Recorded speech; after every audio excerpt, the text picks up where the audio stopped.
Israel और Hamas के बीच युद्ध छिड़ा है। फिलिस्तीन और इजराइल के बीच युद्ध न तो नई बात है न चौंकाने वाली।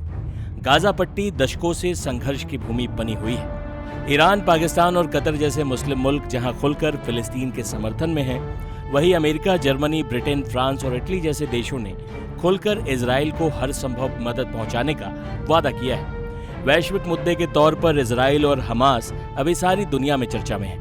अमेरिका जहां इजराइल के साथ हमसाये की तरह खड़ा रहता है, लिहाजा इजराइल कभी रूस के बहुत करीब गया ही नहीं। अमेरिका और रूस की अदावत तो खैर जग जाहिर है। अब इजराइल और फिलिस्तीन मामले पर भी ये तकरार देखने को मिल रही है। इजराइल और हमास विवाद में अब रूस की एंट्री हो गई है। रूस ने इजराइल और हमास के बीच मध्यस्थता करने का ऑफर भी दे दिया है। बता दें कि रूस और तुर्की के बीच द्विपक्षीय बैठक हुई, जिसमें इजराइल और हमास का मुद्दा जोर शोर से उठा।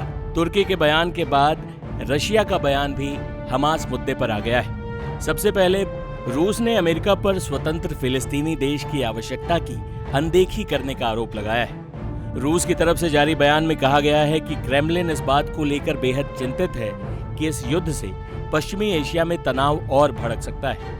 रूसी प्रधानमंत्री आवास की तरफ से जारी बयान में कहा गया, दोनों शीर्ष नेताओं ने इजराइल फिलिस्तीनी संघर्ष क्षेत्र में तेजी से बिगड़ते हालात पर चिंता जताई।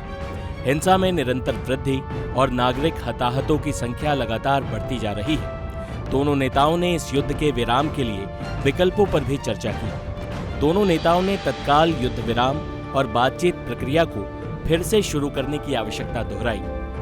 वहीं रूसी राष्ट्रपति व्लादिमीर पुतिन ने भी इस मामले पर अपना बयान जारी किया है। पुतिन ने कहा, वॉशिंगटन ने इजराइल और फिलिस्तीनियों के बीच शांति स्थापित करने के प्रयासों पर एकाधिकार स्थापित करने की कोशिश की थी।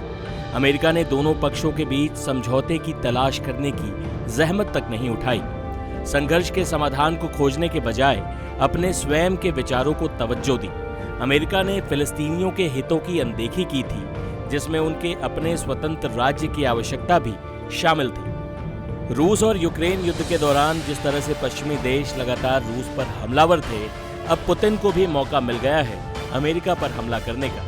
इसके साथ ही उन्होंने एक बड़ा सियासी दांव चलते हुए रूस और फिलिस्तीन के बीच मध्यस्थता करने की पेशकश भी कर दी है।